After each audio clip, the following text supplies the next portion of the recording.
Picture the single deadliest man in the whole martial world. The one killer who could walk into any fight and end it with a single move. Now picture that same man grading homework. That contradiction is the entire joke this story is built on. Welcome to Best Teacher Baek. It's a murim reincarnation series where the most feared instructor alive wakes up inside the body of a broke, dying schoolteacher and then decides to turn a class of total rejects into monsters. I'm covering all of Season 1 here, start to finish, so get comfortable. To understand why that's insane, you have to go back. Years ago, 4 of the greatest martial artists on Earth were hunted down by an organization called the Blood Cult. The cult wanted to own the entire martial world, so it sprang a trap, slaughtered their families, and threw all 4 masters into a dungeon. Green Forest Master Hok Ming, the Frozen Moon Goddess, the Berserker, the Sword Master, living legends, everyone left to rot in a cell. The cult leader hands his top instructor a simple job. Study these captives, tear their techniques out of them, and the instructor just asks, calm as you like, may I do it my way? He gets 10 years.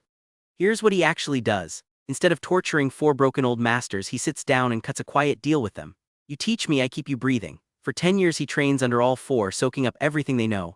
And on the side, completely in secret, he masters a 5th technique nobody was ever supposed to touch. The Divine Chi Blast. A power the story says only the cult leader himself is allowed to know. Then the 10 years run out. A rival inside the cult, a man who never trusted him, finally figures out the truth that he kept the masters alive on purpose. So the instructor stops pretending. He and the 4 freed masters turn on the blood cult all at once, and he tells them the blood cult is officially finished. The last thing his enemies ever see is his hair roaring crimson as that power tears loose. One blast and whole squads of cult fighters are simply gone. Someone screams that the blood demon himself has come for them. Then the world goes white, boom, and in his own words, that was our last, we all died. Him, the 4 masters, the people who trapped them, all gone together in the same breath. So that should be the end of him. Roll credits, tragic hero, except it isn't. A month later his spirit wakes up inside a completely different body. A young man named Suryong Baek, a sickly teacher at a tiny countryside school called Baek Martial Arts Academy. And this new body is a wreck, a weak heart. He lost his mother young. The boy who used to live in it actually trained himself to death chasing a demonic technique, coughing up blood right to the very end. He left a bloodstained note behind. I would rather die trying to reach my dream than give it up forever. There's the contradiction the whole story runs on. The man who could kill anyone with a look is now trapped in a body that's quietly killing him. This heart will not hold. Best case, he's got a few short years before it quits on him, and he won't live to see 30 unless he finds some kind of cure. The man who buried the blood cult, suddenly racing a clock he can't punch. And the very first thing he does with his second chance, he smacks his own father. The father is Muhyun Baek, the man who runs this little academy, and he's out in the yard drilling small children way too hard. The old Suryong wouldn't have blinked at that. This Suryong walks straight over and cracks him for it because he knows exactly where that road leads. He did drills like that every single day in the blood cult as a kid, and it turned him into a weapon. He doesn't want that for these children, and that right there is the whole turn. A killer quietly choosing to protect somebody instead. He barely gets a moment to breathe. A boy comes tearing in, screaming that his big brother has been beaten half to death, bones shattered. The attacker was a kid from a rival school that just opened up the road, and he didn't just win a sparring match. He used a forbidden killing move on a child. And word is that school's master is tied to a powerful family, the kind nobody around here wants to cross. Everyone else sees a small-town scandal. Suryong sees something wrong underneath it, something that doesn't add up. And the man who personally buried the blood cult is not about to let a child get crippled and just shrug. He's meant to be a mild little countryside teacher now, the kind who breaks up schoolyard fights. He's about to remind the world what happens when you make a man like him step in. Because here is the deal this whole video rides on. The single most dangerous killer who ever lived has decided to become a real teacher. Not at some elite school either, but at the most broke, most laughed at academy around, a place called the Blue Dragon Academy. He has to drag a pile of hopeless students up into champions. He has to do it without one single soul discovering what he really is. And he has to pull it off before this borrowed heart gives out. Or before the cult he buried claws its way back up. Can a monster like that actually become the best teacher in the world? Let's find out. The man who wants to teach woke up in a body that's already falling apart. Cute plan. There's just one problem with it. Nobody around him has the faintest clue what's living behind those calm eyes. Before Suryong can set foot inside any fancy academy, he's stuck out in the sticks at his father's tiny school. And the first thing waiting for him there isn't a lesson at all. It's a fight. Remember that kid who got wrecked by a forbidden move from a rival school? The one tied to some big powerful family? Yeah, that whole mess lands on the Baek family's doorstep at dawn. Suryong's father is a man named Muhyun Baek. He runs the little Baek Martial Arts Academy, and he's the gentle, earnest type. That morning he marches straight over to the rival Jin Academy with his students trailing behind him. One of his boys got hurt bad the night before and Myuhyun wants answers. The Jin instructor just laughs it off. Kids scrap all the time, he says, what's the big deal? But Myuhyun holds his ground. He says the injuries are way too severe to wave away as boys being boys. Then the other side plays its card. An old man wheels out a special guest and announces him as the great warrior OK Namgung, a cousin of a famous Namgung sword master. It's meant to scare the Baek side into shutting up and going home. Nobody picks a fight with a name that big. But Suryong is watching from the crowd and he can smell the whole thing rotting from 10 feet away. He's basically thinking, I'd bet my own hand this guy isn't a Namgung at all, so he does something nobody sees coming. He steps forward and praises the stranger's technique, nice and loud, nice and friendly. Then he slides the knife in. He says the style looks so violent he almost mistook it for dark martial arts. The crowd starts to murmur. When Suryong throws out the words dark martial arts, he isn't guessing. He taught it for over 10 years. This soft-spoken young professor is the man who trained killers for the blood cult and he can read a fraud's footwork in his sleep. So he leans on it harder. He asks the so-called Namgung which faction he really answers to and whether this whole school is just a front to reel in more recruits. That does it, the mask cracks right off. A blast of hidden power erupts out of the fake and knocks the entire crowd flat on their backs. His body swells up, his robe tears at the seams, and he roars that anyone who takes one more step is dead meat. People start begging, we won't tell a soul, just let us leave. And the imposter grins and asks, why not just kill all of you and be done with it? That's when Myuhyun steps in front of his son, draws his sword and says stand back. It's two grown killers against one and Suryong has no chi in this body whatsoever. His father wants him to sit this one out. Suryong just nods at him and then takes the big shirtless brute for himself anyway. Now watch how he fights because this right here becomes his whole signature. No chi, no glowing energy, no fireworks. He tells the giant this isn't my first time in a body that can't use chi. Then he goes to work on pressure points. Jab jab, shutting down an arm, killing the feeling in a leg, disassembling a mountain of muscle one nerve at a time.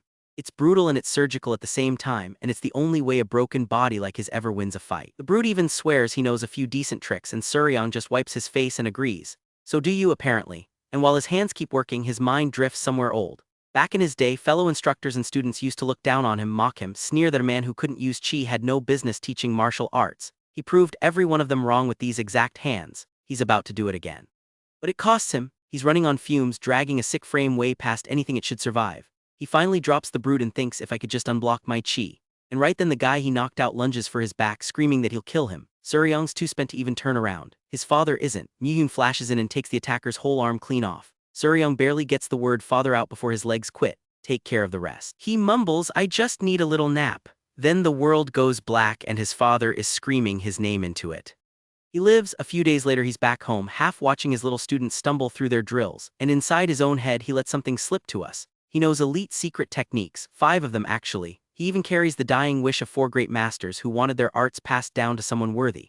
But he's not about to beat a bunch of village kids into learning any of it. He likes it here, honestly. Far away from the bloody world he clawed his way out of. The kids, for their part, have turned him into a full-blown legend, whispering that their teacher can call down storms, split boulders, maybe even fly. If only they had any idea. Then Myuhyun walks in looking rattled and the quiet ends fast. Someone's here, he says, someone from the Martial Arts Alliance. The visitor is a man named Jae-yeol Go and people call him the Flying Assassin. He's an investigator high up in the Alliance and he shows up all smiles and warmth. He praises father and son for sniffing out that dark school scheme and shutting it down cold. Then out of nowhere he locks eyes with Suryong and asks, have we met before? Suryong nearly leaps out of his skin. He stammers that no, he really doesn't think so. Over tea it gets a lot heavier. Go leans in and quietly says those 2 men they captured might have ties to the blood cult. The Alliance, he explains, has been tracking people who could be the cult's descendants. Myuhyun almost spits out his tea, and in his own head Suryong knows exactly how far off all of this is. The blood cult tore itself apart the day the 4 supreme masters and he died. He is the only living soul who knows that. And he can't breathe a word of it to anyone.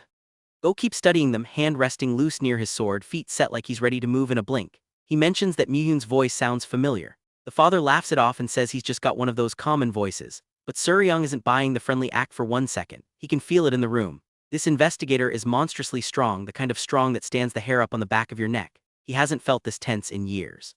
Then Go's face suddenly lights up like he's remembered something, and he explodes forward, crossing the whole room in an instant with his blade out. Suryong shouts father, certain it's already too late to stop it. And Go grabs Myuhyun by the face, grinning ear to ear and yells, you're Prince Charming, aren't you? Myuhyun just laughs. Long time no see, Jae-yeol. The whole death tension in the room was two old friends recognizing each other. Suryong is left standing there muttering, "Wait, Prince Charming." Turns out these two go way back. They studied together years and years ago at a school called the Blue Dragon Academy back when Mihyun was young and handsome and everyone called him Prince Charming. Hard to picture that now. The two of them settle in to eat and drink and dig up old stories. Mihyun even brings up his late wife Suryong's mother who never did have good health and who passed away years ago. It lands soft and sad for a beat. And then the night rolls on. Jae-yeol keeps nudging his old friend to come teach at the Blue Dragon Academy, a properly prestigious place instead of scraping by at this little school. Mihyun waves it off every time. He's happy right where he is. And the next morning, hungover and pitiful, he croaks out a request for a cup of honey water. Too late. Suryong already handed the last cup to their guest and teases his old man that he clearly raised a good son. He basically earns the title of expert honey water master for it. Before he heads out though, Jae-yeol makes an offer that actually matters. He tells Suryong he'll write him a recommendation letter for the Blue Dragon Academy and that the deadline to apply is 3 months away. Suryong keeps it casual, "Still thinking about it, sir." But his father catches the look on his son's face and stops him cold with a single question. "Do you really intend to go to the Blue Dragon Academy?" That question cracks open the real problem. Mihyun grabs his son and finally just says it out loud. He has spent his entire life trying to fix Suryong's broken body, that wrecked energy center that stops him from ever using chi, and he has failed every single time. Not even the greatest doctors alive could crack it. Suryong tells him, "I know, father." Then he says something that catches the old man off guard. He knows the real cure. It'll cost a small fortune, but he knows what it is. Mihyun isn't sold. "You're 27, he says. "Walk into a place full of teenage students and they'll pick you apart. Go get married, give me a grandkid instead." And Suryong drops the twist on him. He isn't enrolling as a student, he's applying for a job there, as a teacher. That cure Suryong's chasing is very real, and he knows exactly where to find it because a dead man told him. Long ago, a legendary master named Hok Ming, the Green Forest Master, stashed miracle herbs and treasures all over the world. Ming was one of those 4 great masters, and before he died he wanted every hidden bit of it to go to his student. Suryong carries that man's technique, and he remembers where all of it is buried. So he drags his very skeptical father deep into the woods. Mihyun just figures it's another one of the boy's wild fantasies. Suryong's always had big dreams, except this time the story checks out completely. They find an old magic circle and a hidden pavilion sitting exactly where Suryong swore it would be. The father barely has time to warn that spots like this tend to come with traps, and to draw his sword when a giant tiger comes roaring straight out of the trees. This is no house cat. It's a full-grown mystical beast, the guardian of the whole mountain, and it hits like a landslide. Mihyun charges in with his blade lit up, but Suryong notices something wrong right away. His father's sword aura isn't flowing the way it should. The old man is fighting like there's a weight on him, tiring way too fast for a master at his level. Something is off, and Suryong keeps that to himself for now. So he throws himself into the fight because there's no way he's just standing there. The two of them end up covering each other, both of them bleeding, both limping, and neither one willing to run.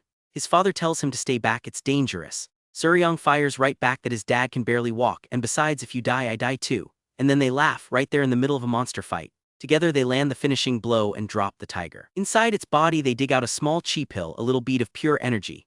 His father turns it over and admits it's smaller than he'd hoped. As they are now, he says, the two of them couldn't have handled anything stronger. It's a quiet reminder of how far Suryong still has to climb. And just beyond it, at the pavilion, the centuries-old herbs are sitting exactly where Master Ming hid them. But those herbs aren't the only thing waiting on that mountain. The very next day, near a still pool, Suryong spots something in the water that stops his heart dead. He has felt this exact energy once before in his last life.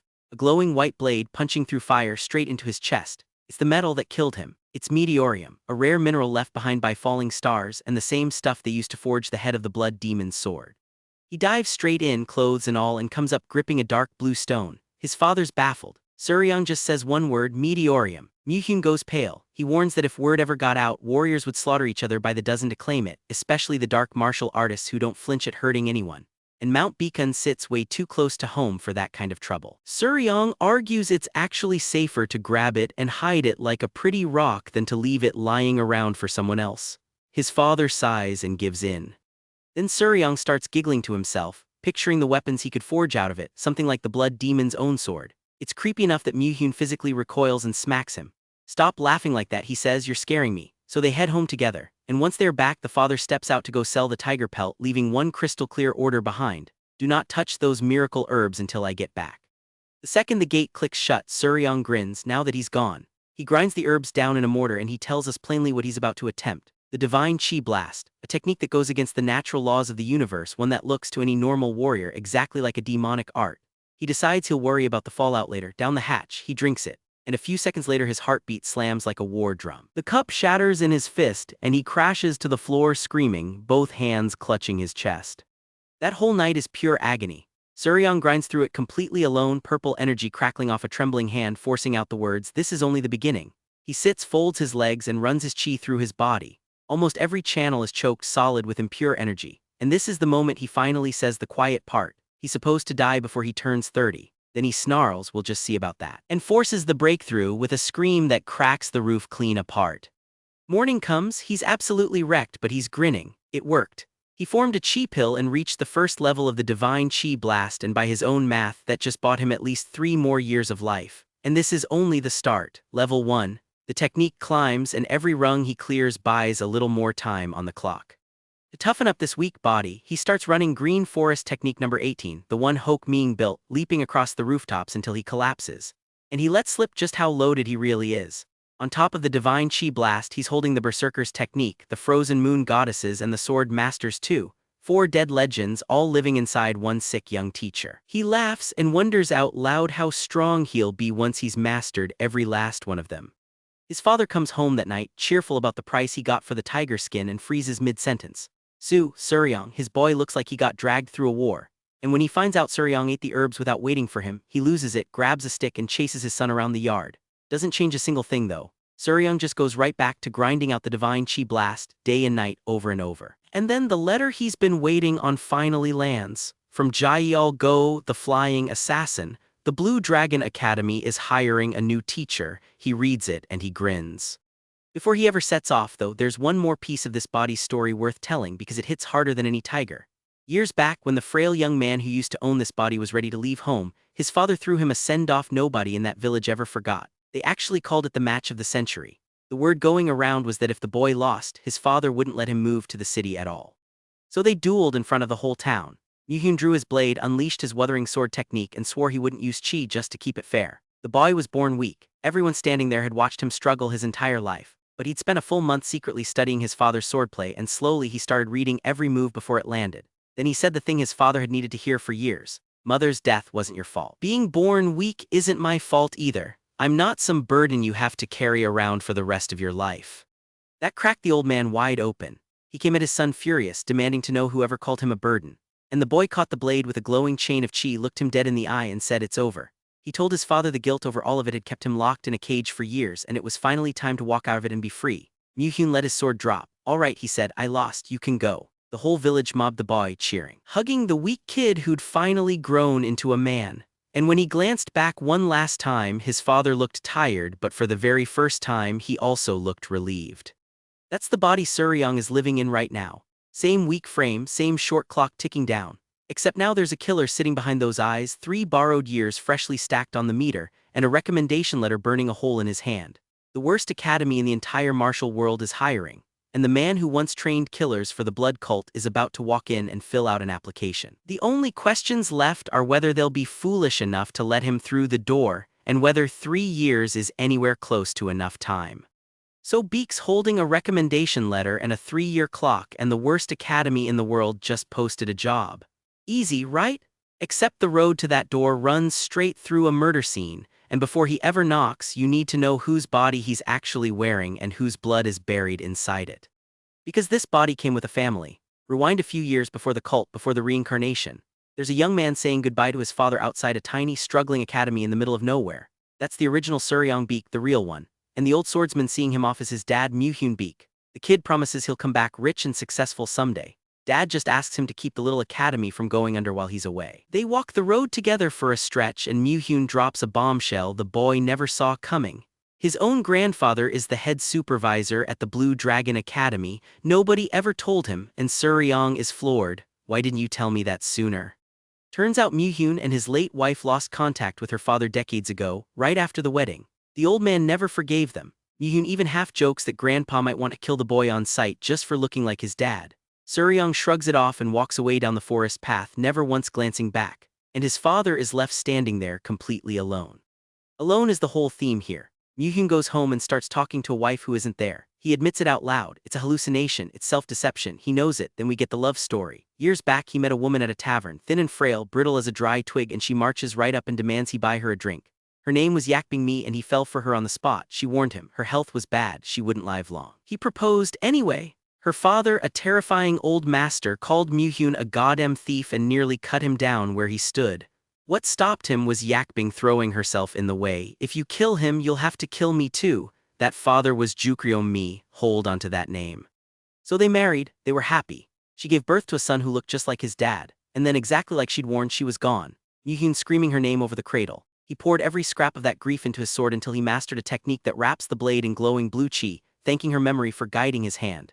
Here's why any of that matters. That frail, short-lived mother is the reason the body our killer woke up in is sick and dying young. He didn't just steal a corpse, he inherited her weak blood and her ticking clock. And the grandfather who almost murdered his father runs the exact academy he's about to go beg for work. He's about to walk into his own family and he's the only one who knows it. Back to the present and back to that corpse. Baek sets out for the academy and stops at a tavern on the way. There's a loud, heavy-set guy named Daeyoung Gwak bragging that the Blue Dragon Academy just hired him. Baek sizes him up in a single glance. Barely first-rate. His buddy's worse, that's the caliber of teacher this dump of a school attracts. Then a cocky young man with a spear crashes their table and roasts Daeyoung Gwak for being all mouth and no skill. But Baek feels it instantly. This one's the real deal. And when Baek's body twitches, ready to react on reflex, the stranger clocks that too. He backs off, apologizes for the rudeness, and buys Baek a drink instead. His name's Yonho Ak, 27, 2 years older, no title yet because he's brand new to all this. He's from the Sandong Ak family and their spear style is called the best in the world. That's under its head by Ak the Spear King, one of the 10 supreme masters. And Yonho is a lightweight who got shoved into martial arts by a dad who now just wants him married off. Turns out they're both headed to the same academy. Baek says his plan is simple. Become the best teacher there and get filthy rich. Privately though, his head's somewhere else. He still needs money and rare miracle herbs to unblock his chi and push the divine chi blast to its top level. He's on the first rung and starving for the next. Yonho practically begs to tag along and offers to cover the entire trip. While those two are drinking, somewhere in the dark a man corners a screaming civilian and answers his begging with one word: die. The pair reach the big city of Namchang and Baek peels off alone. He's got someone to see first. It's Jaeil Go, the flying assassin, the investigator who's an old friend of his father's. Jaeil hands over the recommendation letter, the one sent at Mu-hyun's request, and mentions that Baek looks a whole lot healthier than last time. Then he asks a favor that freezes the blood. A civilian was just murdered, and the technique that did it might be the blood cult's demonic chi technique. The cult Baek destroyed, the cult everyone thinks is dead. So the man who used to run that cult gets recruited to hunt it. An official dangles a plaque of appreciation from the Martial Arts Alliance and Baek shrugs. Sure, he'll take a look. In Namchang, a sharp detective with red hair introduces himself. Chin Chung. He pulls the cloth off the victim, a lone shark called Mr. Hyo, torn up bad. Baek studies the corpse and admits it. Yeah, this could be a demonic chi technique, but similar arts exist. He needs to meet the suspects face to face. There are 3 of them. First, the old madam of the Red Flower Pavilion, Mr. Hyo's lover. She sobs that they fought constantly, but she'd never kill him. Baek clears her in his head on the spot. She doesn't know the first thing about martial arts. Second, Mr. Hyo's own son, Il Hyo. He kicks the door in with armed thugs to seize the brothel and puts a knife to a girl's throat. That's when the quiet detective's chi flares and he cuts the thugs down himself. Baek looks the beaten son dead in the eye. Did you kill Mr. Hyo? Il Hyo swears he didn't and blurts out that dad had other secret kids, unregistered, from affairs outside the family. Third suspect, the gruff old hired hand Manchun Bok. He insists Mr. Hyo saved his life by giving him honest work, and Baek reads him as the most straight of the bunch. Then Manchun tosses out one lazy little question that changes everything. Has anyone found Mr. Hyo's will, the one naming his heir? The detective goes pale. He had no idea a will even existed. That will is the thread that unravels the whole case. Someone presses the detective about hiding it, and he explains the alliance made this top priority because a civilian may have died to the demonic chi technique. That night, alone in his room, Baek sits with the ugly truth. Those traces look like something he knows intimately. Something out of the blood cult, because that's how he survived inside it for decades. Then the shout comes, fire at Mr. Hyo's house. The place is an inferno. The detective reports that Il Hyo torched it and a body that looks like him was found inside, next to a suicide note. In it, Il Hyo confesses he killed his father in a drunken rage and chose to end his own life. A superior calls the case closed, but the detective doesn't buy his own report and neither does Baek. So while everyone clears out, Baek stays behind. That night he tails the detective up onto a rooftop. The startled man nearly takes his head off before he recognizes the face, and then Baek lays the whole thing out. The killer's mystery technique has a name, the blood tear technique, a genuine blood cult art that makes you strong fast and then rots you from the inside, insanity or death as the chi passages twist shut. And the version this killer learned is a cheap imitation. He points to the tell. The whites of the eyes flash red with anger, which is exactly why the detective's been forcing that flat, careful face all case long. Then Baek walks the chain. He ruled out the guard, the madam, the troublemaker's son. Then he asked himself a question. What about a boy so desperate to be a warrior that he'd swallow a poison technique despite a weak body? And the burnt shoes on the detective's own feet sealed it. He fled that fire himself. Cornered, the detective's eyes go blood red and he attacks. He screams the answer. Why did I kill him? Because he was my father. Baek slips every strike and warns him he's burning years off his own life with each swing. The killer says he doesn't care, so Baek ends it the way only he can, a blur of pressure point jabs, and pins him flat without wasting a drop of chi. Calmed down, the detective confesses everything. After his mother died, a stranger in a black hat handed him a martial arts manual that made him strong. Later Mr. Hyo turned up claiming to be his real father, apologized for the mother's death, then did absolutely nothing to help him. That's when he decided to kill the old man. He doesn't want the money. He just needs his secret, claiming that will be buried forever. And Baek smiles. I'll pretend this never happened. It'll be our little secret. The price, hand over the will. And let Baek treat the side effects of that technique. The killer just stares. Why? Why is because Baek doesn't want justice. He wants an asset. The redhead balks, saying he'd rather die than admit that man was his father. Baek just calls him naive and grins. I have a plan. Meanwhile, a woman known only as the madam is gloating that Mr. Hyo's fortune and his pavilion are all hers now. She's ready to forge his will through something called the Hao faction and bribe whoever she has to. Then word arrives that the detective's here, and her smile drops. His team makes the big announcement. They found Mr. Hyo's real will, and it names a secret son who steps forward and introduces himself. My name is Chin Hyo, same red-haired man, same killer. Now the legal heir laundered clean by the very detective who did the murder. The madam refuses to accept it, right up until she's warned that defying the will means defying the government itself. Alone with his new puppet, Baek drops the polite mask, grabs a fistful of his own hair with a wild grin and tells him he's a really good actor. He's not arresting the madam yet.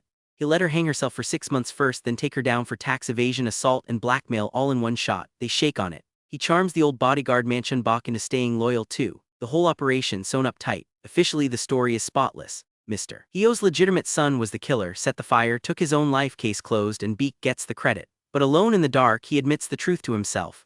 Mr. Hyo really died to the blood tear technique, a blood cult skill nobody alive is supposed to know, and he scratches his head at the question that won't leave him. Is the blood cult really gone? He decides to keep that fear locked up. With the detective now firmly his man, Baek puts him to work. He has Namchang Baek lay out every inn, tavern, and shop Mr. Hyo owned, then asks for 2 things off the black market.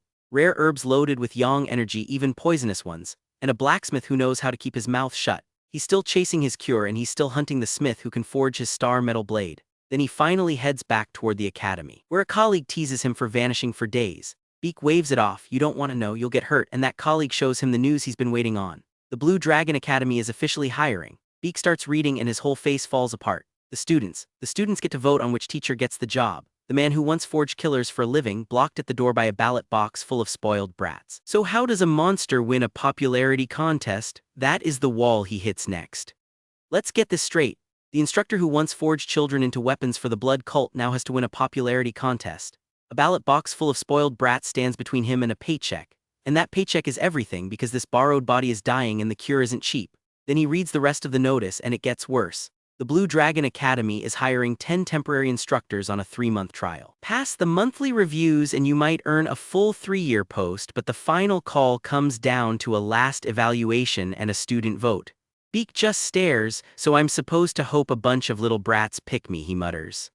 On paper he isn't worried. He's confident in his Green Forest technique number 18 and he's hoping to push his Divine Chi blast up to its 2nd level before interview day. He's still only at the 1st, but his fellow candidate Yonho Ak cuts the training short. One look at Baek and Yonho decides he needs a very different kind of preparation. Then he drags him off by the collar before Baek can argue. Interview day, a mob of applicants is crammed outside the academy gate. Up on the wall 2 students look down unimpressed. That's Jun Dokgo, the student council president, and his vice president So Dang. Dokgo scowls at all the nobodies who bothered to show up, and swears he'll restore the Blue Dragon Academy to its former glory. Then the whole crowd goes quiet because Yonho did his work. He's got Baek in a gorgeous blue and white dragon robe, hair loose. And the students actually gasp. So Dang is so dazzled she blurts out, "You're both hired, unconditionally." Dokgo has to slap a hand over her mouth to shut her up. The plan is basically be pretty and let the brats do the rest. And it nearly works. Some loudmouth bullies start shoving the other candidates around until a student chucks a shoe at his head and the whole crowd yells at him to stop bothering the teachers. They're defending Baek and Yonho now. Then the real authority arrives, an old man they call Mr. Me, the head supervisor. He nearly tosses Baek and Yonho out with the troublemaker. Until the students insist the two did nothing wrong. Wait your turn, he grumbles. And here's the beat to hold on to. The caller shouts for group 16. Suryong Baek, Yonho Ak and Ilo Myong. Baek glances back at the old man and thinks that face looks familiar. And across the yard, the head supervisor watches Baek walk in thinking the exact same thing. Where have I seen him before? Neither one can place it. Inside the hall, Baek sizes up the three examiners before anyone says a word. First, the director Gunseng-no, the master of 1,000 hands. Back when Baek taught inside the blood cult, this smiling old man was one of the top 100 martial artists alive. Nobody in that room has the faintest idea. Beside him sits the vice director Chialu Guak, the master of the flaming blade, and then the star of the school, Su Namgung, the best teacher at the Blue Dragon Academy. The master of the triple-edge blade, cold face, colder eyes. Introductions go around. Ilo Myong and Yonho Ak both apply for the spear post, and Yonho's granduncle happens to be the legendary Spear King.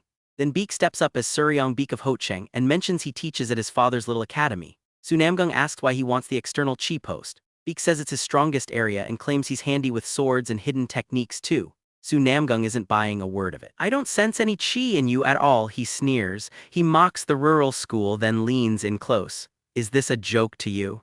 Wrong thing to say. Baek keeps his face blank, but inside he's boiling. I could beat you with external chi right now, he thinks. And then he does one small thing. No chi, no flash, just a move that lands somewhere it shouldn't. Whatever it is, it rattles the great Su Namgung to his boots. Yonho panics, yelps out Suryong, and starts bowing and apologizing, hauling Baek out the door while thanking everyone for their time. So Baek just shook up the best teacher in the building on day one. Su Namgung is left punching the air, snarling that this nobody thinks he can win with external chi. But the director only laughs. Gunseng-no overrules his deputy and advances all three of Group 16. That Suryong fellow seems rather interesting, he says. He's read people his entire life, and this one he cannot read at all. Out in the courtyard, Baek comes clean to Yonho. He provoked Su Namgung on purpose. There was never a chance they'd let an applicant duel their best teacher, so at least he made a strong impression. You really scared me, Yonho says. You worry too much.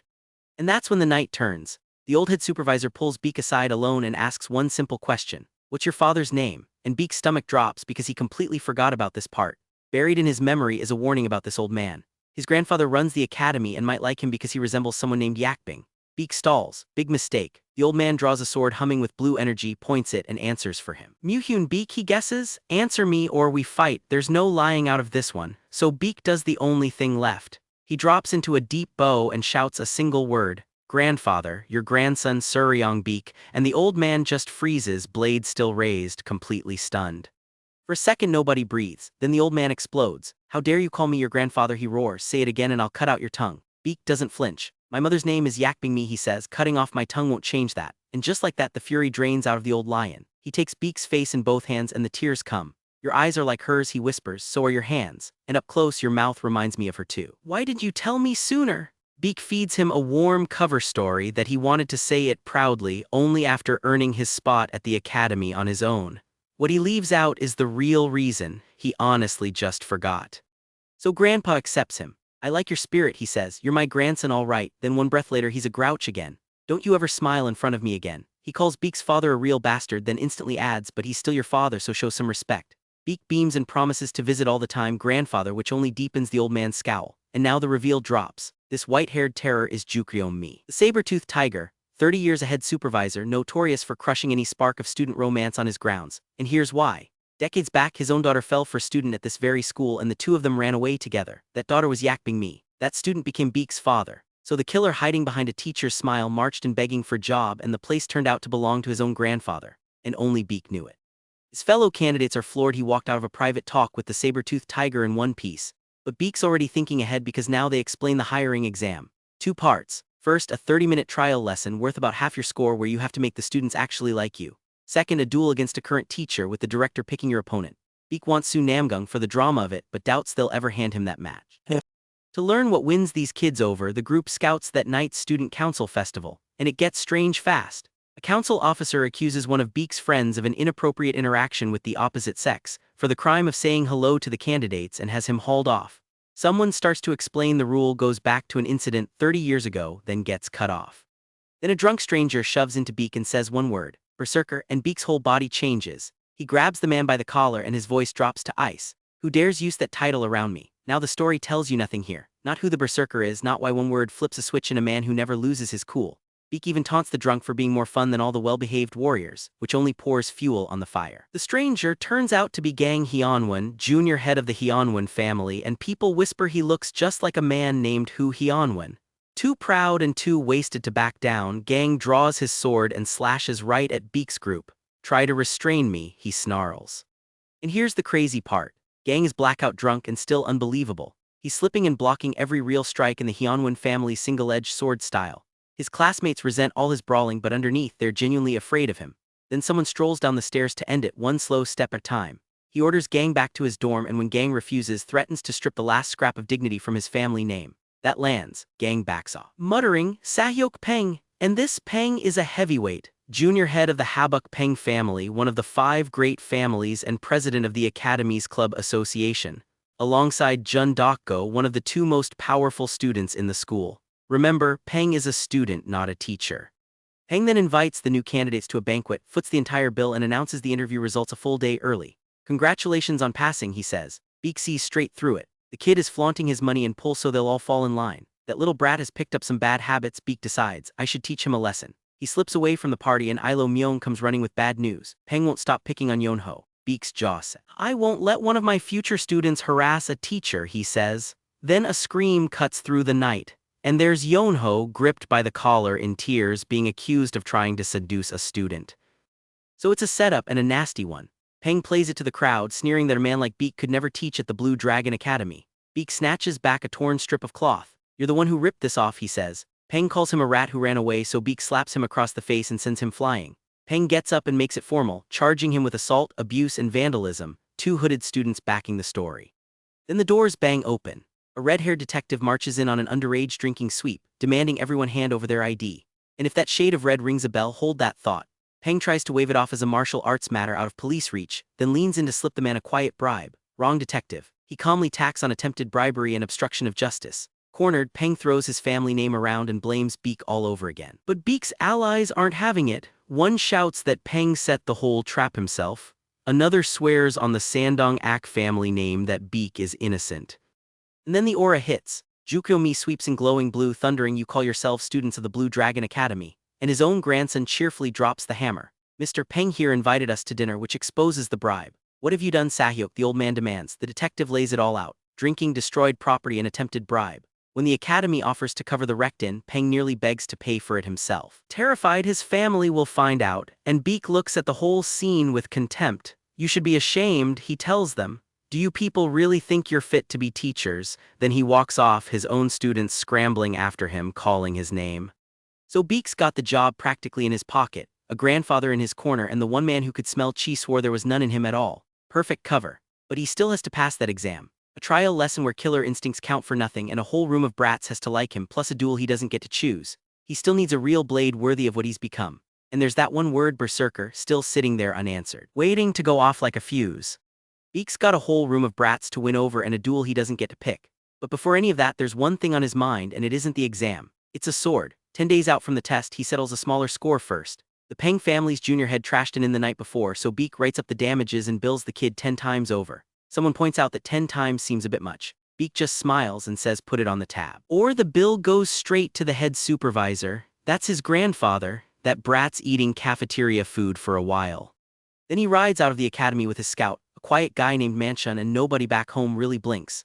The exam's 10 days away, but Baek isn't sweating it. They make for the black market, a place that used to trade cheap labor and now sells anything with a price on it. Manchun turns up a real miracle herb there, appraised genuine and top grade, and Baek takes it without a second thought. But the herb isn't the reason they came. They came for a blacksmith. On the walk over, Manchun tells the legend. Nobody knows the old man's real name. Everyone just calls him Mr. Y. His so-called cheap swords have saved their owners a dozen times over. And lately he's been making a very strange offer. He'll forge the finest sword in the world for anyone willing to carry out one request. The catch is that every single person who took that deal either died or lost their mind. All of them. Baek asks, dead serious, if Manchun wants him to sign up. Manchun goes pale and swears he never meant any such thing. They arrive just as Mr. Y is tossing a screaming customer out with a swing of his hammer. Would you like another smack? The old man growls, and the man storms off swearing revenge. Then Baek steps up and asks for a weapon. He slides off his cloak and a red dragon tattoo spreads across his shoulder. The whole room goes still. Is that a red dragon? Someone whispers, could it be? We don't get the answer yet, but the old smith goes quiet and studies him like he's seen a ghost.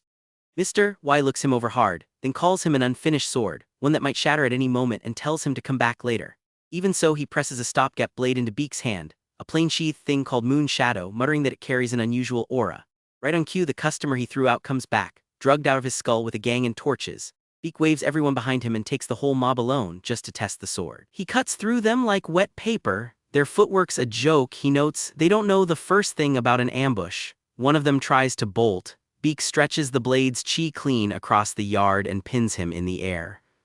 With the yard quiet again, Mr. Y finally spells out the request. He needs Baek to kill someone. Do that and he'll forge any weapon he can dream up. He won't name the target, not yet. He sends his attendant out of the room and warns that this one is going to get personal, but Baek's already reading the tattoos crawling up the old man's chest, and he says the one thing that freezes the smith solid. How does the head of the Widji family, one of the blood cult's 8 great families, end up hiding in a dump like this?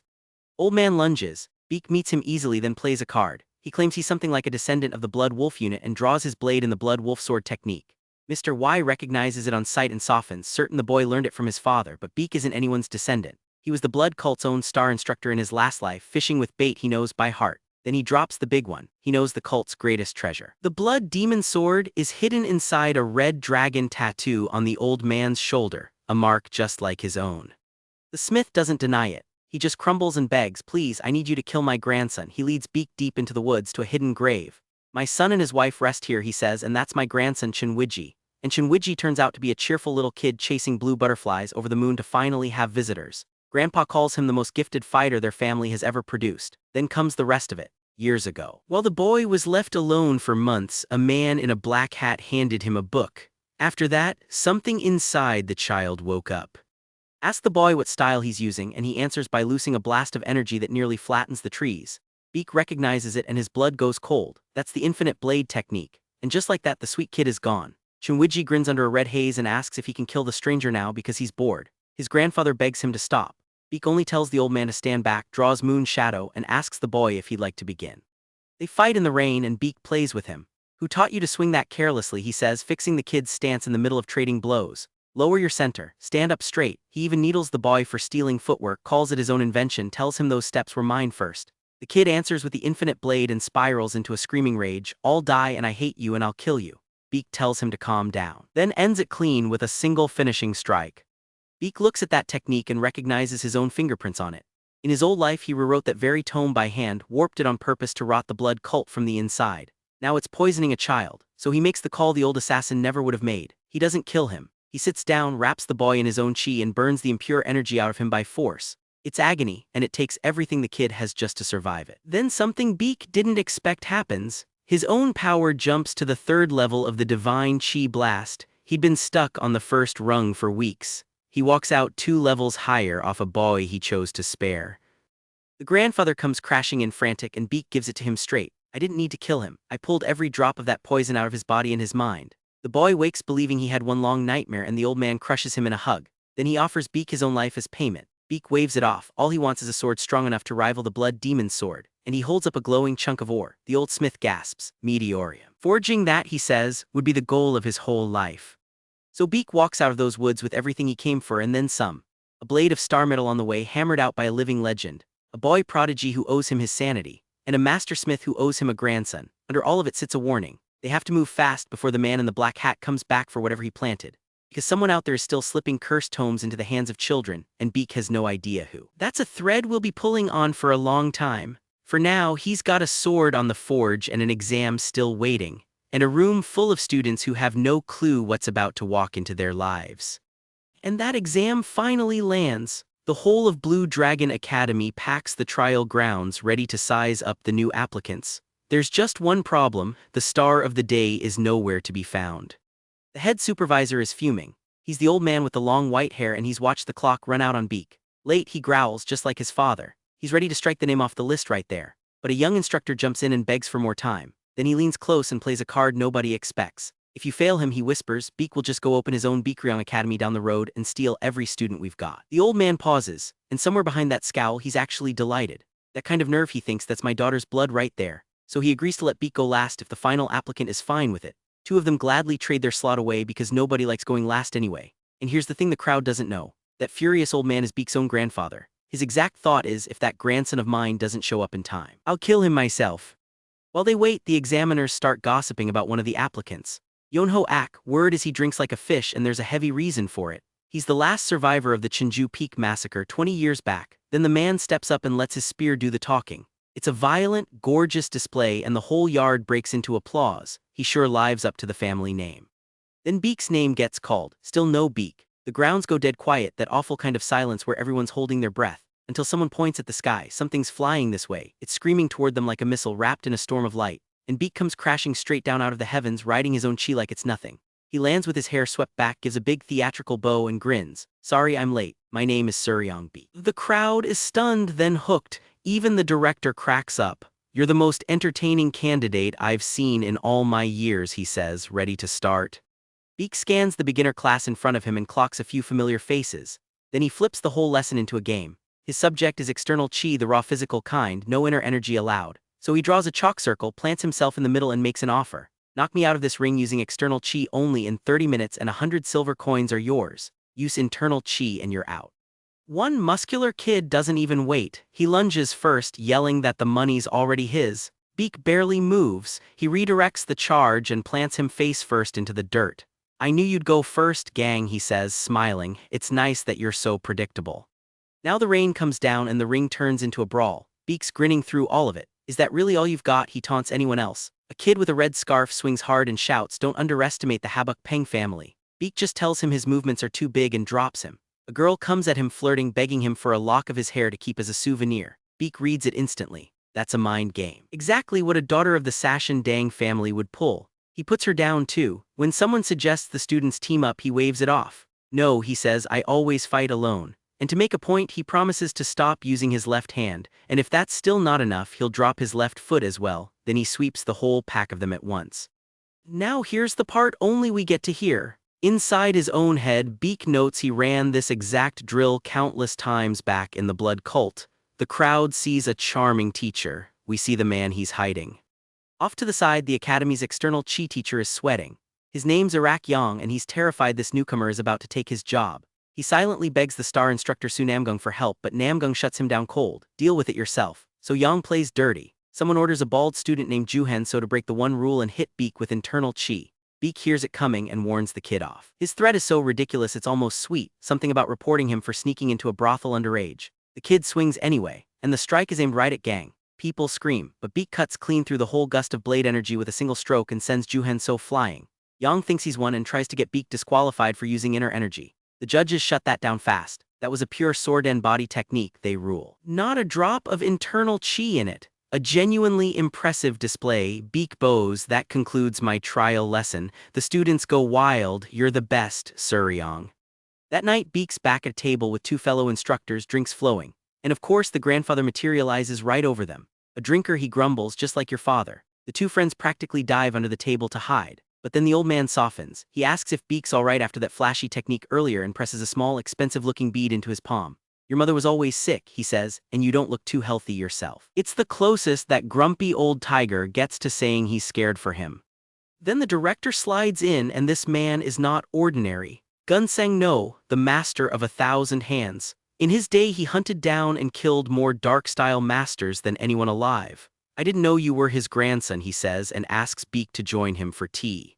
And over that tea he says something that lands a little too close. You don't look like a man who's afraid to spill blood, he tells Baek. In fact, I guess you've spilled so much of it you're sick of the sight. Baek doesn't flinch. He just asks to be matched against Su Namgung in tomorrow's test. The director says no. Namgung is the cornerstone and the face of this whole academy. It's too soon for that. Besides, he's already picked Baek's opponent in secret. And he won't spoil the surprise. Then he asks the real question. What does being the best teacher actually mean to you? You remind me of Namgung when I first met him, he says. You two are alike, but I don't like what he's turned into. Walk a different road than he did. And that request cracks something open. Walking away, Baek falls back into the life he used to live. Back in the blood cult, he was one of its finest instructors, but nobody ever called him teacher. They called him an instructor, a demon, a devil. He drilled 4 children into living weapons. He poured the techniques of 4 dead masters into them. And when one of them collapsed and whispered that he couldn't feel his arm, Baek just looked down and asked if he'd like to be put to rest. He felt nothing. Back in the present, he's shaken.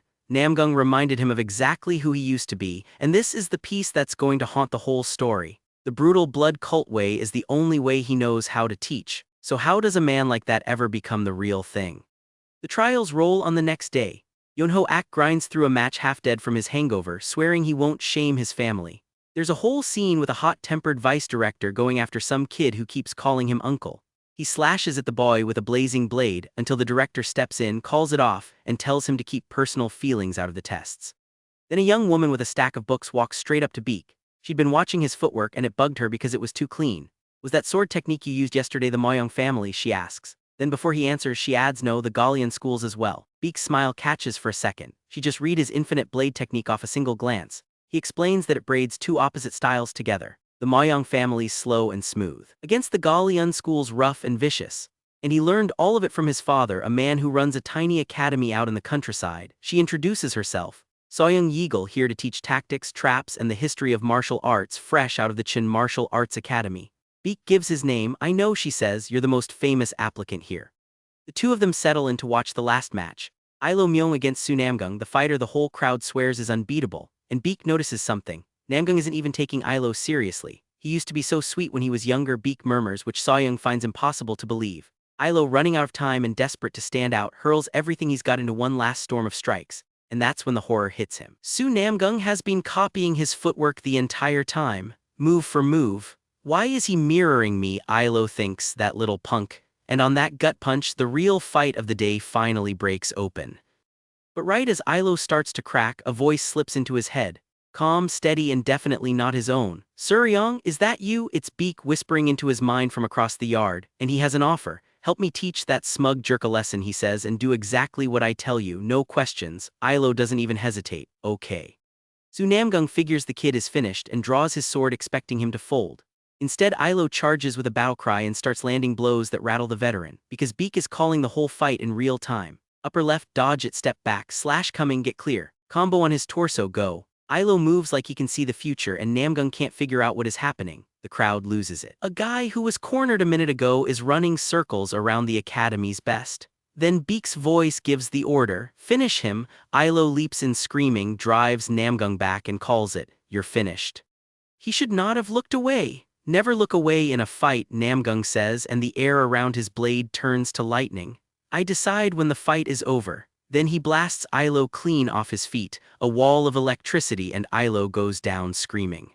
Baek is there in a blink. He cuts off Namgung's follow-up strike, drops to Ilo, and hammers a fast string of jabs into him to steady his collapsing chi.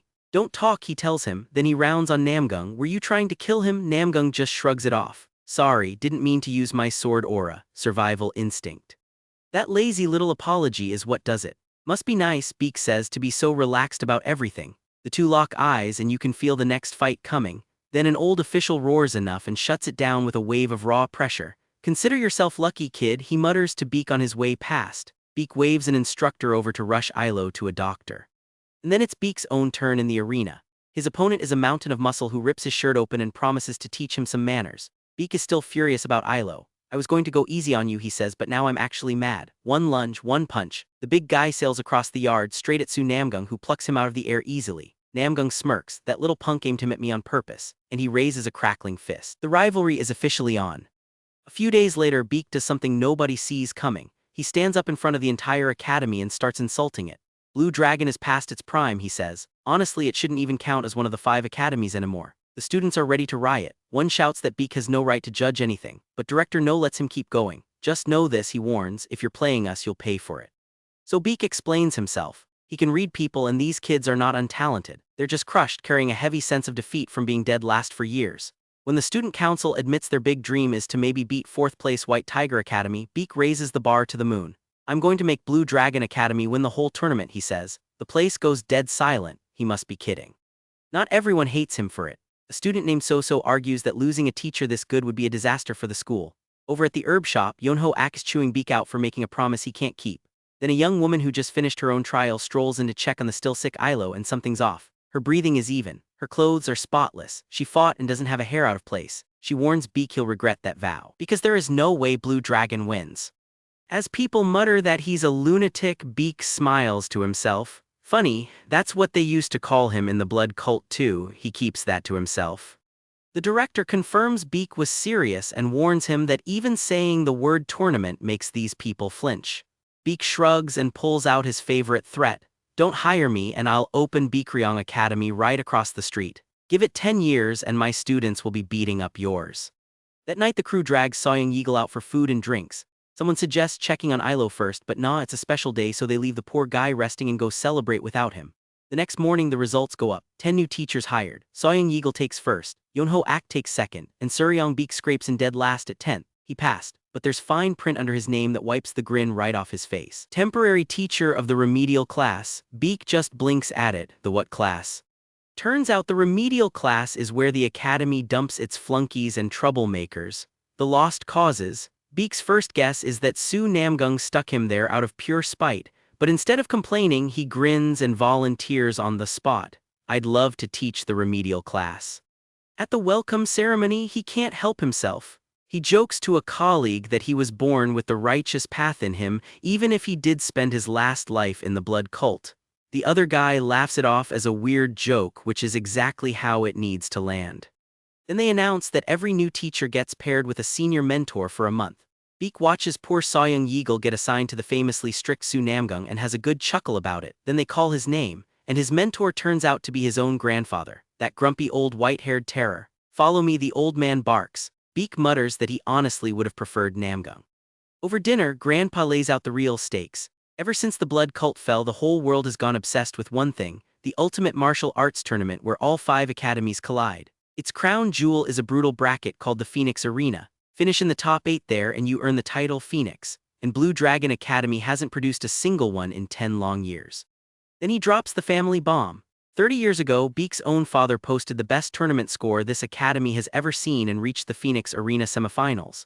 So fix this place, the old man says, kill that rotten losing streak in their heads.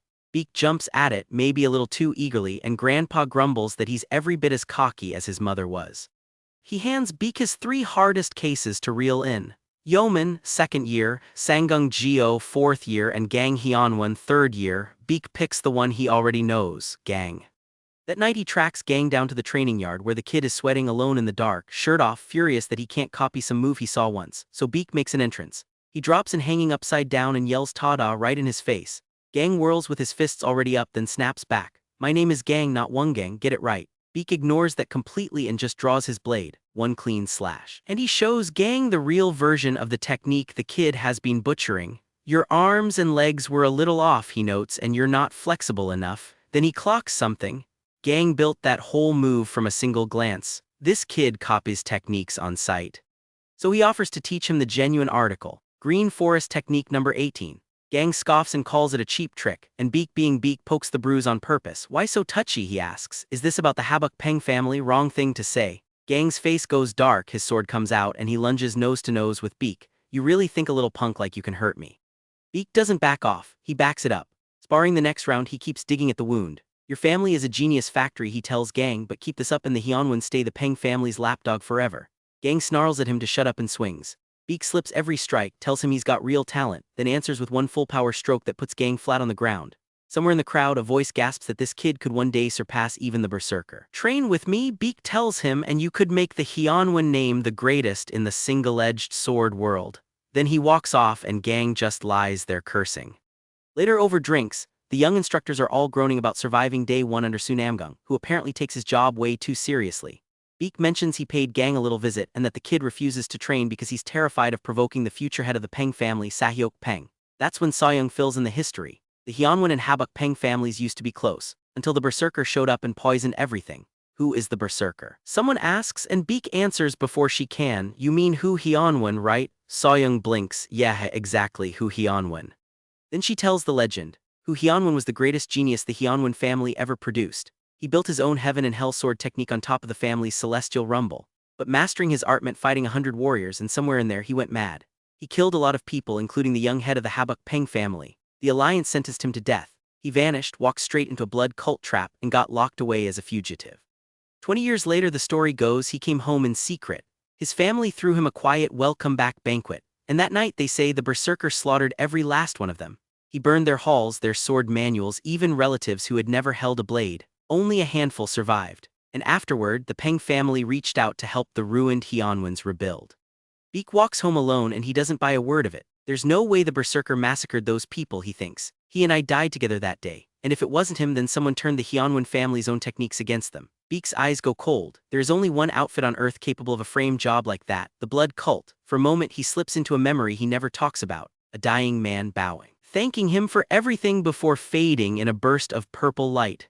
It's the first time since waking in this body that he's caught the cult's fingerprints on someone else's crime, and it settles in him, quiet and furious.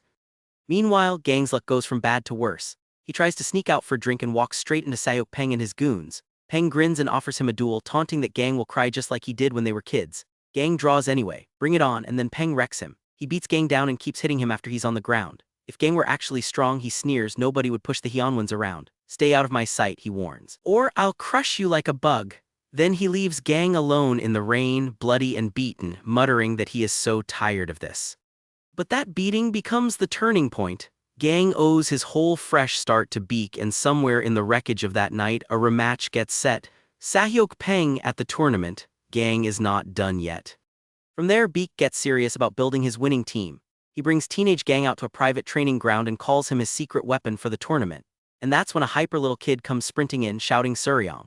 Baek corrects him flat, I told you, it's Mr. Baek. The kid introduces himself as Chunwiji, about to turn 15 and gunning for the Blue Dragon entrance exam. Baek warns him the academy doesn't just let anyone in. And right away, Gang and the kid are circling each other like a cat and a dog meeting for the first time. So Baek does what Baek does. He pairs them up for a warm-up spar, no chi allowed.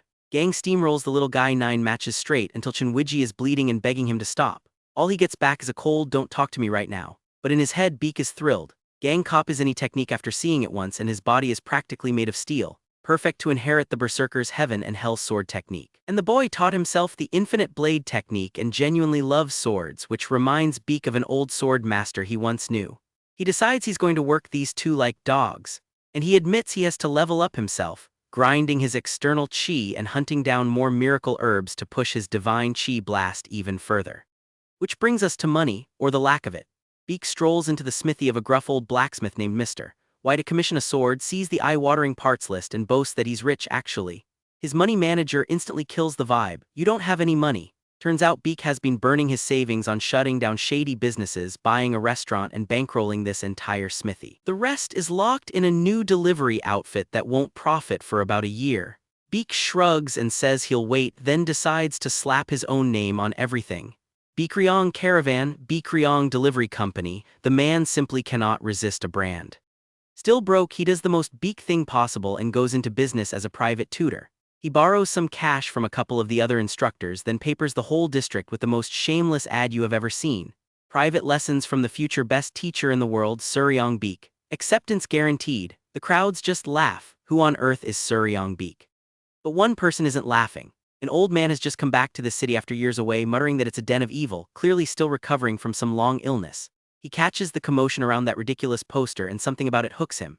He sends his attendant, a quiet woman named Hyukyong, to go fetch him one.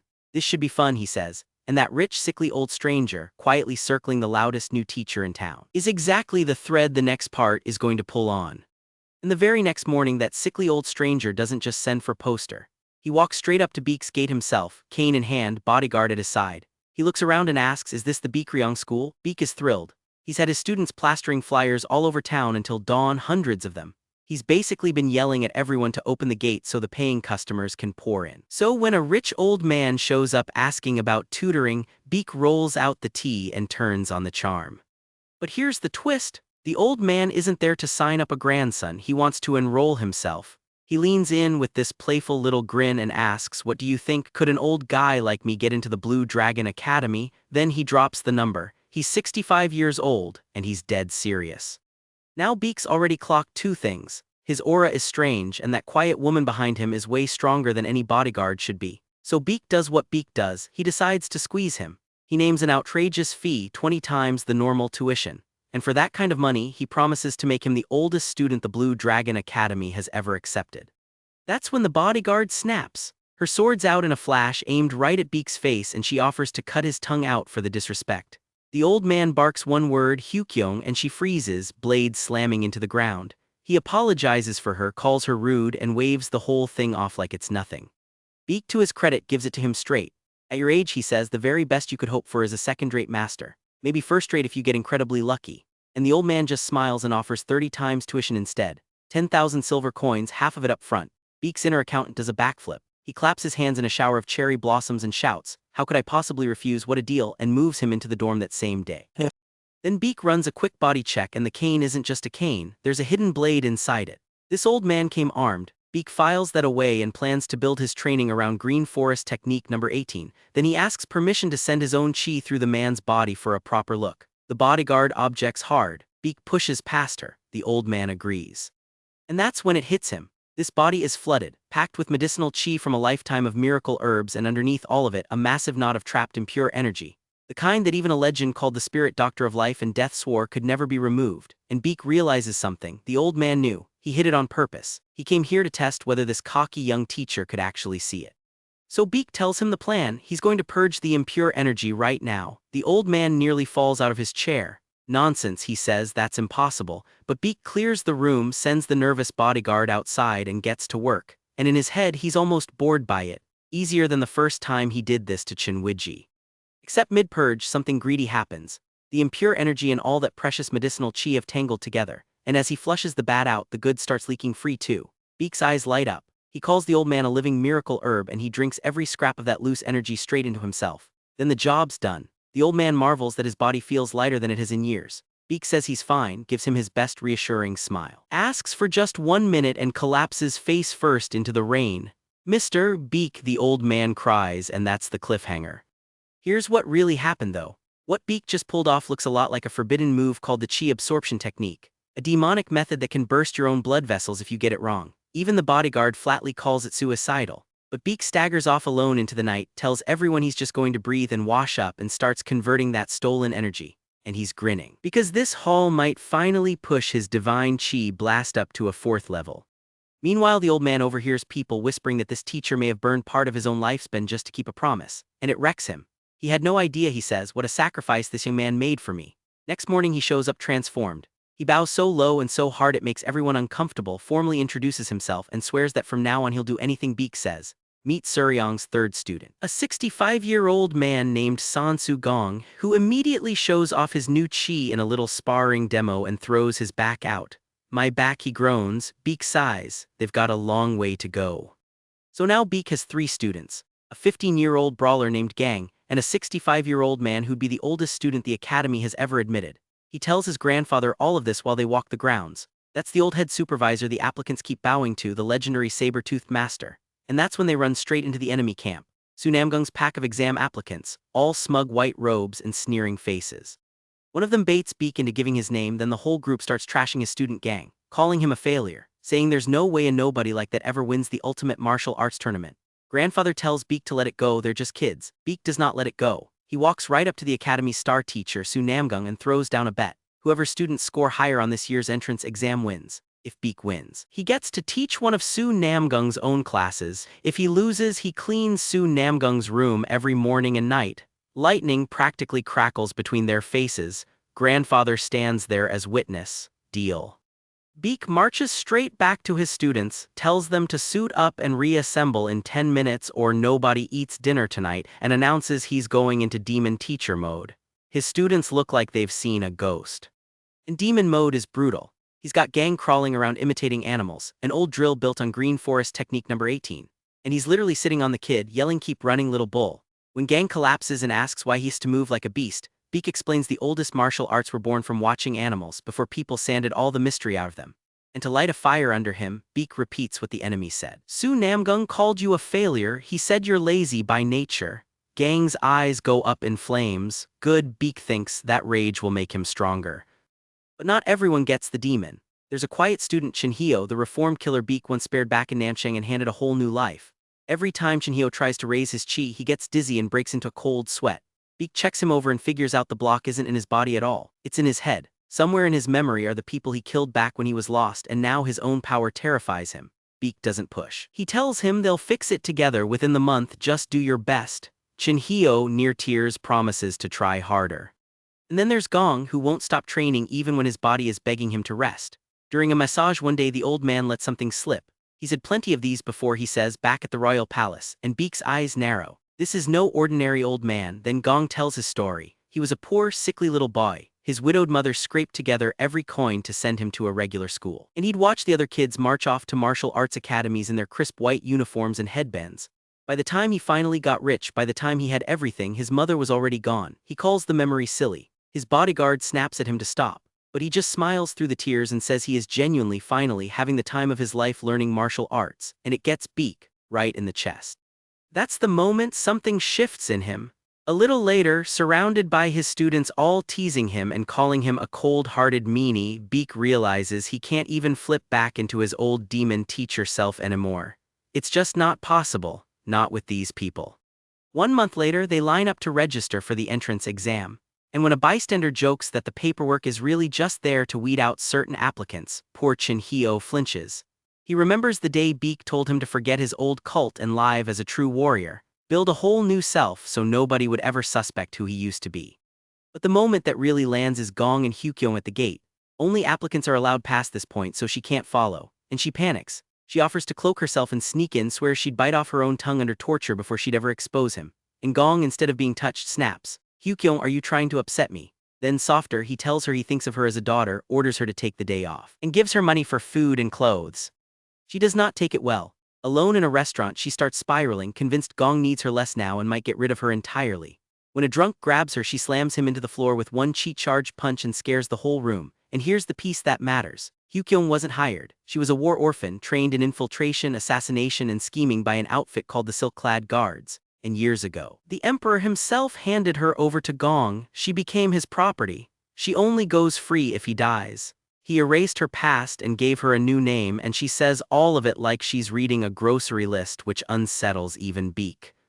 The clues are stacking up now. A frail old student who gets massages at the royal palace. A bodyguard gifted to him by the emperor himself. A body hiding a well of power so deep the greatest doctors couldn't touch it. Who is Sansu Gong, really? The last thing this stretch shows you is that answer starting to leak out. On exam day, some cocky young swordsman knocks Gong flat and mocks him for not blocking. But Baek trained him for exactly this. Your real strength, Baek told him, is your calm and your patience. Let them underestimate the old man, then take them apart.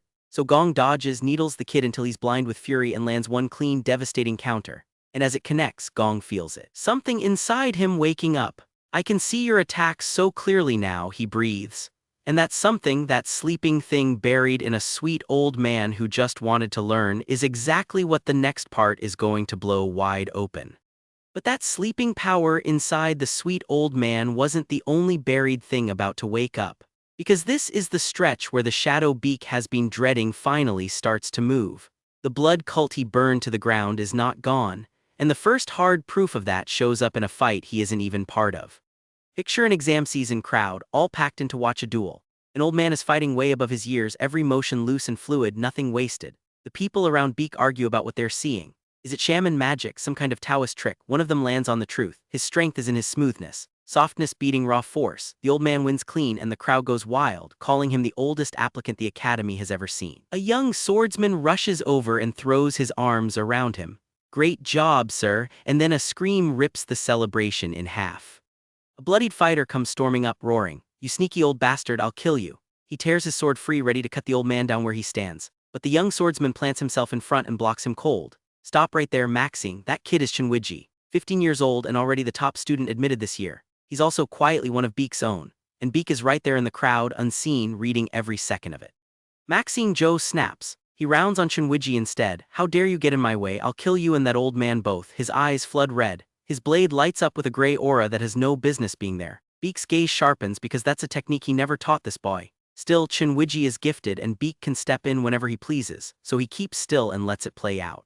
The two blades meet and it's over faster than you'd think. Chunwiji is quicker, cleaner, colder. He opens Maxing up and talks the whole time. Kill me, have you ever actually killed anyone? Then he says the line that drops like a sentence. If you're ready to kill, then you'd better be ready to die. And in one strike he takes Maxing's right arm off at the shoulder. Maxing crumbles, screaming, begging for his life. And Chunwiji lifts his sword for the killing blow anyway, gone somewhere far away and icy. That is when Baek finally moves. He knocks the boy back at the very last instant. That's enough. He lost an arm, isn't that enough? Chunwiji blinks like he's surfacing from a dream, and here's the part that gnaws at Baek. Even with his own power reined all the way in, he barely stopped that kid in time. But the thing that really sits wrong with him isn't the boy. It's Maxine, a man who tried to murder people just for losing a match. Baek knows the demonic chi technique inside and out. Even most of the people who use it wouldn't go that far, so he keeps his face easy, waves it off as nothing, and privately decides he's going to pay Maxine Joe a little visit. The chapter closes on Maxine scarred and grinning like a cornered animal, growling low in his throat. Something in him is deeply, deeply wrong. That night, Baek goes and gets his answer, and it's worse than he feared. Maxine, it turns out, is an orphan. He gets beaten and thrown out of a Namchang household, called an ungrateful little orphan for failing to make the academy. Alone in the dark, shaking with rage, he swears he'll kill every last one of them, and that's the exact moment Baek steps out of the shadows. How convenient, Baek says. Now I don't have to feel guilty about this. Then he asks it flat out, are you a spy for the blood cult? Maxine's hand curls into a demon's claw. He lunges, and Baek only murmurs, so it's true. He knows this power on sight. It's the black blood technique. It hands you sword aura pulled straight from the energy you were born with. But it eats you alive. It makes you hot-tempered, then raving, until you die coughing up black blood. Baek puts him down without breaking a sweat, then jolts him back to his senses to ask one thing. Who taught you the black blood technique? And Maxine's answer is the frightening part. He doesn't know anything. He's just an orphan raised in an orphanage and then trained by the Namchang family, both of them footing the bill. He never learned a demon technique in his life, not that he can remember. So Baek slices off a fistful of his hair, and there it is, a scar on his scalp, the mark of a soul-stealing operation, and now every piece clicks into place. Baek remembers from a life he can never speak about out loud, a blood cult ritual in the dark, rows of sedated children, an elder walking slowly between them, sealing their memories away, planting the cult's poison down where they'll never find it. The plan was patient and it was evil. Let the children grow up normal, let them forget. Then, years later, let it wake and they turn into sleeper agents buried at the heart of every rival school. Maxine was one of them, and his body senses that the operation has been found out. His head begins to swell. He goes cold and he begs please. And then he detonates a blast big enough to kill most masters outright, and Baek barely gets clear of it. Standing over the crater, he goes very quiet, because he can read this signature now and nobody else left alive can. The blood tear technique, the infinite blade technique, the massacre that wiped out the Hyunwon family, the same bloodline as his own student gang. And now this, a soul-stealing operation running quietly under a noble house. None of it is random. The blood cult is coming back and it has the money and the reach to actually pull it off. Baek makes himself a promise, low and cold. This time he's going to sever his ties with the blood cult once and for all. And one question sits under all of it, one he won't say aloud. Is the man they once called the Demon Master really still out there somewhere? From all that darkness, the story pivots straight into exam day and the whole tone flips over. Dawn, the academy's director, Gunsang-no, the master of 1,000 hands, is hosting Baek, and he drops something enormous on him. One favor, anything you want, just once, good for as long as I live. Baek asks, what if it's a difficult one? The old director only smiles. There aren't many favors he'd find hard to grant. Tuck that away. At the front gate, the crowd is massive, and Baek makes himself a quiet vow. This year will be different. I'm going to change the Blue Dragon Academy. Gunsang-no, for his part, bets that half these hopefuls quit by tonight and the rest by tomorrow. Then he steps up to address them all, and he doesn't sugarcoat a thing. For 10 straight years, the Blue Dragon has ranked dead last of the 5 academies. This year, he swears on his own name that ends. To back it up, he's brought in a special guest examiner. And the students start whispering the second they see him, because this man is the spitting image of their instructor Su Namgang. But he isn't. My name is Yihak Namgang, he says, though some people call me the Blue Heaven Sword Master. The crowd absolutely loses it. He's one of the 10 Supreme Masters. He and Gunsang-no even wager a round of drinks over whether a single applicant can impress him today. Then one hopeful steps up who does exactly that, and not in any way they saw coming. He introduces himself as one of the first graduates of the Baekryong school, and it's the old man, Sansu Gong, Gramps. He tears through 3 flashy sword forms, spinning clean through the air, then completely blanks on the 4th. Pure comedy on the surface, but keep your eyes on the 2 masters because neither one of them is laughing. That face they breathe, it's definitely him. They'd both heard he was tucked away somewhere, convalescing, far too sick to even move. So how in the world is he moving like that? Yihak Namgang turns down Gong's cheerful little plea for a second try, next applicant, and then he makes a quiet decision. Whoever Gong really is, he keeps it locked behind his teeth. He won't even tell his old friend the director. And that's the hook this whole section has been driving toward. You've watched a harmless old student wake a hidden power. You've watched 2 of the strongest men in the world clock his face and go pale. So who is Sansu Gong really? The answer starts bleeding through in the final beat. As the morning session wraps, a voice rises out of a swirling patch of black smoke. It speaks to a startled man standing in the dark, and it doesn't call him Gong. It calls him Mr. Prime Minister. I mean you no harm, the smoke says. I only want a moment of your time. You already know more than anyone standing in that courtyard does. The blood cult is back and hunting, and the gentle old man Baek just poured his own strength into is the exact target they are circling. The cult and the mystery, two threads running side by side just twisted into one, and the walls are starting to close in. So here's where those two threads finish braiding into one. You already know the old man the students call Gramps is the exact person the blood cult is circling. Now watch what happens the night somebody finally makes a move on him, because Baek isn't sitting around waiting to find out. He's already there in the rain, standing between a killer and the target. Rewind just a little first to who this old man actually is. The emperor calls Sansu Gong his teacher from when he was young. Like a father to me, he says, so this isn't a retired clerk playing dress-up as a student. Gong is the prime minister and half the court would burn the world down to keep him breathing. The other half wants him gone. A man named Ma Yang runs the Heavenly Spirit, the spy arm of the silk-clad guards. And Ma Yang has decided the prime minister has lived too long. The plan is poison. Frame it clean, pin it on nobody, and let the emperor's fear do the rest. Pull it off, he leans on a bound woman, a former assassin Gong once treated like a daughter. Poison the old man Ma Yang offers and walk out of here rich and free. Refuse and die tonight, she doesn't even blink. She'd rather die than betray him, she tells him, and she throws herself at his guards knowing exactly how that ends. That's the kind of loyalty Gong pulls out of people without ever asking for it. And that's the man Baek has quietly decided is his to protect.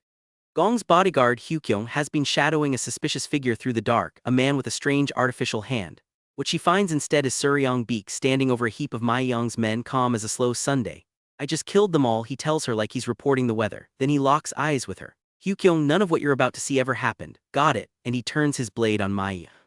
The fight barely lasts. Baek carves straight through the crew, and when he pins the man himself, he can read it in the way he moves. This one's comfortable with killing. Baek doesn't gloat about it. He's got an exam this afternoon, he says, and he actually means it. Then he squeezes the man for answers and the whole shape of it snaps into focus. Mr. Gong is the prime minister. This isn't one rogue spy office. Ma Yang brags that the 3 deadliest assassins guilds in the entire martial world are already in on the job. Sansu Gong is doomed, he sneers, his fate is already sealed. Baek shuts that down flat. Nonsense, I'm going to protect him. And when Ma Yang keeps running his mouth about how the Blue Dragon Academy will take the fall, Baek ends him mid-sentence. You sure talk a lot for an assassin. Now here's the hard part. Baek can't just summon the Imperial Army because anyone in it could be bought. So he decides to guard the Prime Minister himself, and he does something cold-blooded with the idea. He keeps the entrance exam running exactly as scheduled. The harder it is to get near Gong, the more the killers hang back, and that turns the old man into the perfect bait. He gathers a small circle he actually trusts and tells them who Gramps really is. But he flatly refuses to warn the director, Gunsang. No guarantee the man isn't tangled up in this. Same goes for Yihak Namgung and the whole Namgung family. Every one of them stays in the dark. Then he adds one last name to the roster, a troublemaker who could use a shot at earning his keep. Cut to Gang Hyunwon at lunch bragging to his buddies when Baek's voice drops straight into his head. It's me, Suryong Baek. Just stay calm and act normal. Some assassins are targeting Mr. Gong. One gang chokes on his tea and snaps at his baffled friends to worry about the exam and leave him alone. A minute later, Baek strolls up all friendly and yanks Gang and a pal into a bone-crushing hug in the middle of the street. Natural, he hisses through his teeth. Just act natural. Then he hauls the two of them off to explain that one gang is now a secret bodyguard. The kid never even got a vote. By morning, the trap is armed both ways because the killers stopped being a rumor. 3 of the greatest assassins guilds on Earth all accepted the same contract. Blood Whip, Black Forest, Murder Clan, one order, one name, kill Sansu Gong. The Black Forest branch head, a one-eyed man with a nasty streak, drives his people to strike first and show up the rest. The Murder Clan sends one of their very best, a killer called Chilsul, but Baek got there ahead of all of them. And his people are already wearing the enemy's faces. Picture a sweet old woman selling candied fruit in the market, spotting a lost friend from 10 years back, dragging a disguised infiltrator off by the elbow before he can twitch. Yeah, that's Baek, in a dress. He drugs the man cold, then murmurs to no one at all, good job, go back to Mr. Gong. His crew works the rest the same way. They crack a captured Black Forest assassin, stage a fake execution to loosen his tongue and pull the guild's secret whistle signals right out of him. Then they flip those signals around. One by one they whistle the infiltrators into an empty alley and drop them where they stand. Suryong was right, one ally mutters over the bodies, and the old head supervisor gets his hands dirty too. Jukyo Mi, Baek's own grandfather. The saber-toothed tiger kicks in the door of the Blood Whip's local branch behind a blade of blazing blue chi. Are you the pack of human butchers they call Blood Whip? He doesn't wait for the answer. Across the city he's barking orders down the line, sending Yonho Ak, Ilo Myung, Soyoung Yeagle, and Hyukyung to sweep the streets clean. And through all of it, one thing keeps gnawing at Baek. The Murder Clan still hasn't shown its face. Here's what he knows that nobody around him does. The blood cult is gone, yet the Murder Clan is still standing, and for generations that clan answered to the cult. Whether it still does, he can't say for certain. But if the old monster is reaching back into the light, it's reaching for the Prime Minister. Which brings us to exam day and to why Baek suddenly cares even more than the mission demands. Gong pulls him aside, absolutely glowing. He's never had this much fun in his entire life. He already told the royal palace he's fully recovered, so the second the exam ends, the emperor calls him home. One last day of being nobody. Damn it, Baek mutters from a rooftop. Now there's another reason to keep him breathing. Then he drops down and tells the old man to just focus on the test. This is the same exam Baek bet Su Namgung he could dominate, and now it's a battlefield. The grounds are a powder keg of egos. Gang Hyunwon marches straight up hunting Chunwiji, the swordsman he's heard so much about, itching to settle who the real top rookie is. When Gramps tries to wave the fight off, Won Gang barks stay out of this and nearly rounds on him too, until Student Council President Jun Dokgo steps in and shuts the whole thing down. Jun makes a note of it. Both of these new kids punch way above the pack. Up in the stands though, two heavyweights are watching the wrong man entirely. The director Gun Sang-no, and beside him a legend they call the Blue Heaven Sword Master, an old veteran who fought the Blood Cult in the war. That's Yihak Namgung, the very man Baek deliberately locked out of the plan, and he could recognize the divine chi blast on sight. He can't stop staring at the new teacher. Baek feels every second of that stare. I'd better be careful, he thinks. One flash of red chi and the mask comes off in front of the one person alive who'd know exactly what it means. The pressure only climbs when word reaches him. The enemy found out that Hyukyo made contact with the royal palace. They'll be desperate to kill Gong before the sun goes down. The matches roll on anyway. Seok Namgung takes his bout with rope tricks lifted straight from Su Namgung's playbook. A giant of an applicant, Hyokyasu, dark-skinned and blazing with rage, has to be dragged off the field mid-fight. Then they call the old man up, and the crowd roars for him. But his opponent, Jun Dokgo, leans in cold before the bell. After this, withdraw your application. The academy needs real talent, not people like you. You'd think that would gut an old man's spirit. It lights him up instead. Gong refuses to fold. He's paying good money for private lessons with Mr. Baek, he says, and he's walking out of here with a blue dragon badge. Jun spots him a 3-second head start, and Gramps closes the whole gap before it runs out. He fights like a man possessed, his sword heavy as a club, running on nothing but miracle herbs and stubbornness. I'm more desperate than anyone here, he grits out. Jun actually has to try. In the end, he apologizes for underestimating the old man and finishes it with the Dokgo blade, his family's strongest strike, shattering Gong's sword. The crowd can't believe Gramps even survived that. The two of them part with real respect. Don't ever despair, Gong tells him, even when you meet someone more gifted than you. Then he points Jun toward his next opponent. And it's Chunwiji, taller and sharper now than the boy Baek once pulled back from the edge. Yep, Baek tells a colleague beside him, that one's mine. He reads the two of them like an open book. Jun overwhelms, Chunwiji adapts and flows. Near him in the crowd, two onlookers argue over which one is the real genius. One of them shrugging Jun off as just a hard worker next to a kid who was simply born with more. The prodigies trade blows so clean the crowd forgets these are supposed to be students, gasping when the sword auras flare, whispering that the Blue Dragon Academy really is going to be different this year. Then they agree to end it with one final strike, each at full power. Two sword auras bloom at the exact same instant. And that is the moment Baek's stomach drops, because the killers have been way too quiet ever since Gong's fight. Then a scream rips across the grounds. Murderer. Dark School Assassin. Black cloak killers pour in from every direction at once, folding around one old man in the middle of the crowd. Mr. Baek, someone shouts, what on earth is happening? Protect Mr. Gong, every guild, every blade converging on the exam field in the same breath. The trap he built to catch them just turned into the killing floor. And the one thing that could save the Prime Minister is the one thing Baek can't afford to do.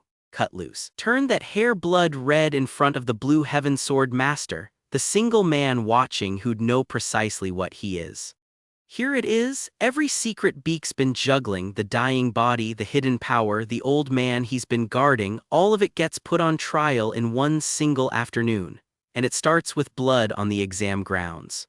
The Dark School Assassins don't come one at a time, they come in squads. Group 1 to spread chaos, Group 2 to clear the obstacles, Group 3 with one job only. Eliminate the target, and their orders name a name out loud. Stop Yihak Namgung at all costs. Poison blades come raining down. A young swordsman named Gang throws himself in front of the group and takes one meant for the old man. Blood everywhere, he goes down hard. Then a black-haired blade in a red cape drops into the middle of it. Hyukyong. Nobody expected this one, and the assassins actually flinch, shouting, what are you doing here? Doesn't matter. Hyukyong carves through them like they're standing still. The old man, Gramps, the one everybody's bleeding to protect, thanks whoever just saved him from a fistful of daggers. He shoves an antidote pill into Gang's mouth. Swallow this, and then the sweet grandpa act drops. He swears that if he lives through tonight, he'll destroy the people who hired these killers, not just them, their whole families too. He thinks it's over, he actually says it out loud, we won, and that's exactly when a hidden assassin drives a blade into his back. Somebody screams, Gang, half dead already, somehow knew it was coming. How did you sense that, they ask him, and all he can get out is, I don't know, I could just sense it. The cornered killer panics. Everything's going wrong, he thinks, I've got no choice left, and he starts to change. Claws, purple lightning crawling up his arms, he rears back for one more strike, then a voice cuts through all of it, I told you to stop, and the creature folds in pain like it just got yanked by a leash. When the smoke clears, survivors are cutting down the last of the attackers and bystanders wander in asking what happened here. Let's go check on Mr. Gong, they say, I think it's over now. And then a swordsman with long pale hair descends on the wreckage, cold as ice, saying somebody owes him an explanation. He turns to one man in particular, you especially, Sir Baek. Cut to the director's office, Baek standing in front of a council of elders and they want answers. Why did he run this whole thing behind everyone's back and let people bleed? And Baek doesn't dodge, he tells them the truth or most of it. He wanted to use the old man as bait to pull the assassins straight to himself. The room detonates. One elder slams his fist on the table. This is outrageous, how dare you? It's starting to look less like a hearing and more like a firing squad. And then someone's had enough. A young voice cuts across the whole tribunal. I've heard enough of this. Is this some kind of inquisition now, punishing Mr. Baek for saving lives?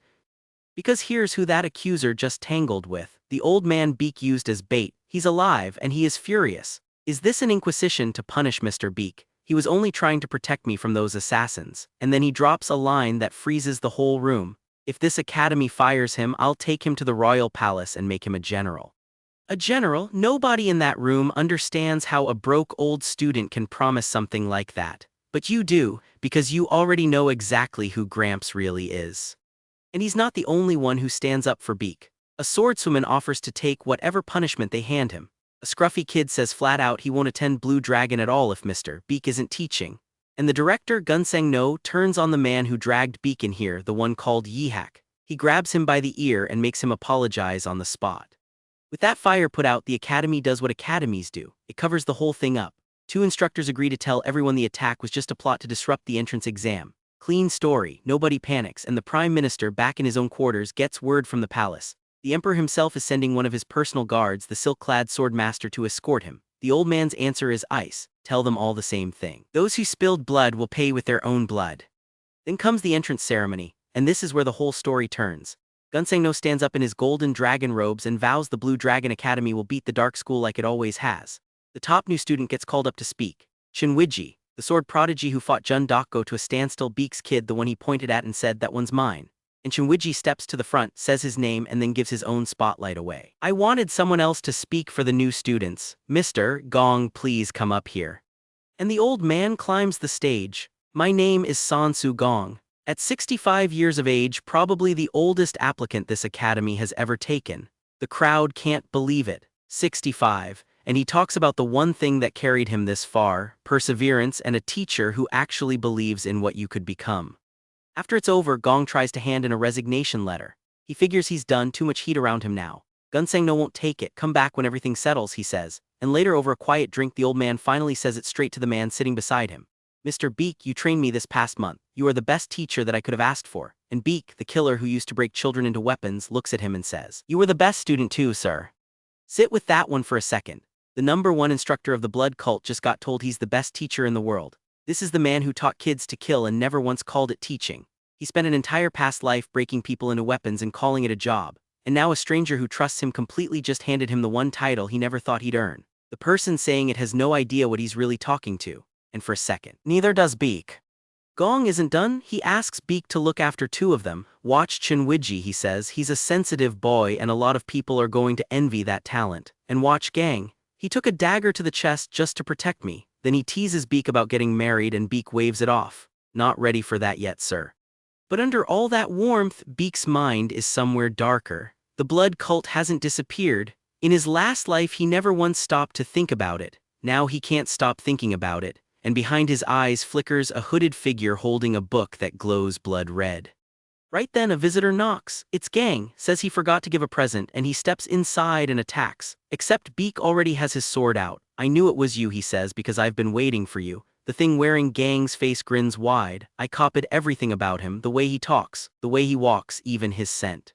Take it to a rain-soaked forest path. Baek let himself get spotted on purpose, pulling the fake straight out into the open. A passerby sees that stolen face and loses it. "What did you do to Gang? Is that his face?" And Baek keeps his voice calm. "He didn't touch Gang. This is a transformation technique, not a mask. The real kid is fine."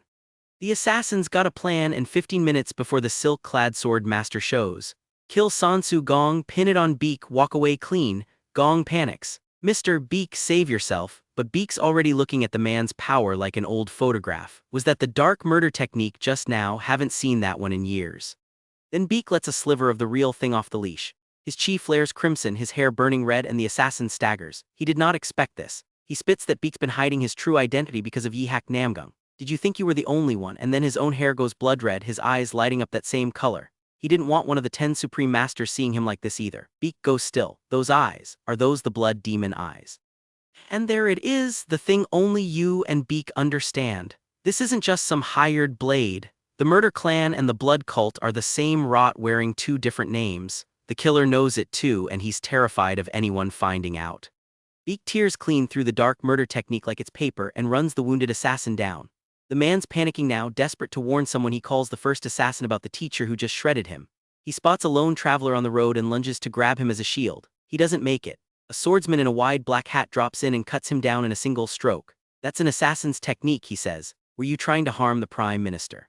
Then that same swordsman turns on Baek. He sees the red hair, the red chi, and just assumes he's another killer. He won't wait for a woman named Hyukyeon to vouch for him. He threatens to take Baek's arms off, and Baek, out of patience and out of time, lets the power roar up again and calls him by his title, Sword Master. "I've saved the Prime Minister more times than you know." They slam together in an explosion that shakes the whole road. And when it clears, Baek finishes the job. He unleashes the divine chi blast, a whirlwind of light that swallows the last assassin whole and cuts him down. "You're finished." The crowd finally understands what just happened. He saved Mr. Gong's life. The silk-clad sword master freezes in place. He's staring at a red-haired stranger and something clicks. "I guess it really is you." He tells Baek to lower his blade, and Baek does. Fine, and alone, Baek admits something that scares even him. "I meant to aim for his arm. I accidentally went for the throat. I haven't felt killing intent like that in ages." The line between the teacher and the demon is thinner than he'd like. The Prime Minister wakes up on the other side of all this, alive, asking if that's the silk-clad sword master beside him. And when Baek turns up late and starts to apologize, the old man won't hear a word of it. "You didn't do anything wrong. Why on earth are you apologizing?" Then comes the payoff this whole season has been building toward. A herald, an honor guard, a carriage. "Suryong Baek, instructor at the Blue Dragon Academy. I present you a royal edict from His Majesty the Emperor," and Baek kneels. The scroll reads his name straight into the record. Suryong Baek, born in Hocheng Gangseo, has done a great service protecting Prime Minister Sansu Gong from treacherous assassins. A royal certificate of merit, 100 gold coins, 10 hectares of land, and Gong tells him he specifically asked the emperor not to give Baek any official post, because he knew Baek wouldn't want to deal with the people in power. The old man reads him that well. Then comes the real gift. Gong has his attendant bring in a box, and inside is his own old weapon, the Black Dragon Pointer, a short rod of black steel. Baek pours his chi into it, and it snaps out from a foot long to a good 3 feet, hard as any sword. Gong laughs that he used to whack the emperor with this thing when the boy was small. He says the emperor still trembles whenever he sees it, and he warns Baek, "Don't just use it to punish kids." Walking off with the sword master, Baek does the math on what he just gained. He absorbed a mountain of impure energy and medicinal chi from the dead assassin. It pushed his divine chi blast all the way up to the intermediate level. And the silk-clad swordmaster, the one man who saw the red hair, leans in close. "Don't worry, Suryong, I won't tell anyone about your style. Just know that if a real master ever catches you using it, they'll make your life hard." Baek shrugs it right off. "I'm not a martial artist anyway."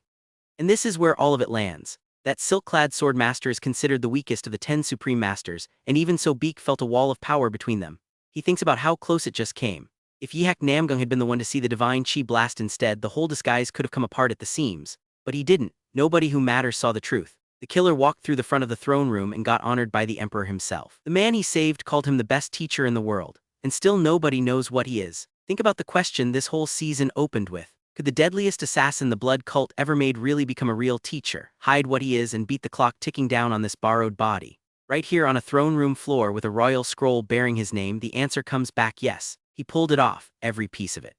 So Baek makes himself a promise. Learn to hide the hair. Push the divine chi blast all the way to the 7th level. Keep teaching, keep training, and keep one eye on the cult that just won't stay buried, and then that grin of his creeps back. Get ready to suffer, my dear little students, and that low, wicked laugh of his rolls right back in.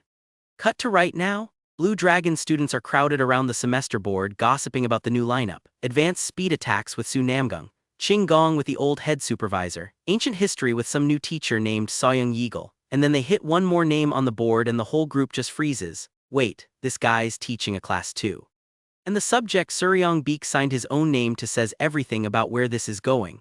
The blood cult never disappeared and he finally stopped running from it. Who is Sansu Gong really? Well, you know the answer now. The best teacher in the world just finished the hardest test he'll ever take, and the thing hunting from the shadows is only getting started. So how does a season like this actually sign off? Not with a bow, with a bet coming due. Remember that wager Baek made with Su Namgung way back over the exam grades. Namgung lost and the proud germaphobe keeps his word. He walks up and hands one of his own classes over to Mr. Baek straight-faced, saying he's just keeping his promise. The staff room nearly falls over. How do you agree to that without asking the academy first? But the director waves it through and tells Baek to pick whatever class he wants. Any grade, any subject. So Baek picks the one with his own name on it. Understanding and preparing for battle with the dark school. Every grade welcome, field trips included. He's building his little army in plain sight. Then the vultures circle. Soyoung Yeagle already runs her own class, top of the new hires, and she stays out of it. The other two don't. One instructor shoves a plate of meat at Baek. Ilo dangles pouches of gold. Both of them want to be his assistant teacher. Baek turns them both down flat. He doesn't need an assistant, he never did. And that's when he shows up. Long olive hair, a thin little goatee, a smile that's doing too much work. Jinho Peng, first time we ever see him. Publicly he's Su Namgung's right hand, the second in command of Namgung's whole faction. He strolls up all friendly, tells Baek to steer clear of any beef with Namgung and invites him and Ilo out for drinks. His treat, and Baek clocks him instantly. This is the guy his grandfather warned him about. That night over drinks the mask comes off. Peng admits he can't stand the Namgung family. He starts laying out how the 5 academies claim to train fighters against the blood cult. Really, he says, it's just the big factions lining their pockets since the cult's already gone. Then he drops the real news. At their meeting this year, the 5 academies secretly voted. Next year the Blue Dragon Academy loses its status, unless it wins the ultimate martial arts tournament. Peng figures the place won't last 5 years, so he plans to start his own academy from the wreckage, and he wants Baek and Ilo in on it. His pitch for getting there: frame Su Namgung, cook up a scandal, budget tampering a student's chi going wrong, maybe an affair rumor with a girl in his class. Ilo squirms and says that doesn't seem right. Baek just watches. Inside he reads Peng cold. A guy eaten alive by his own inferiority, a fat viper lying still waiting to swallow whatever comes close. Ilo leans in and asks him, Suryong, you're not actually going to help this guy, are you? Baek only tells Peng he'll think it over. And then Peng goes one word too far. He leers, slurps his drink, and tells Baek that with a face like his he'd be all over the female students. So Baek stands up and cracks him across the face, calls him a disgusting piece of trash for finally showing his true colors. Peng, drunk and humiliated, grabs a bottle and swings, and the two of them go straight into a brawl. And that's where Season 1 leaves the hook. The killer became the teacher, the whole court knows it, and nobody knows what he is. But the snake was inside the building the whole time. The tournament decides if the school even survives, and the blood cult's still out there in the dark waiting. That's your Season 2. If you want the next chapter of The Best Teacher in the World, hit subscribe and I'll see you in the next recap. Mr. Baek's not done, and neither is Jinho Peng.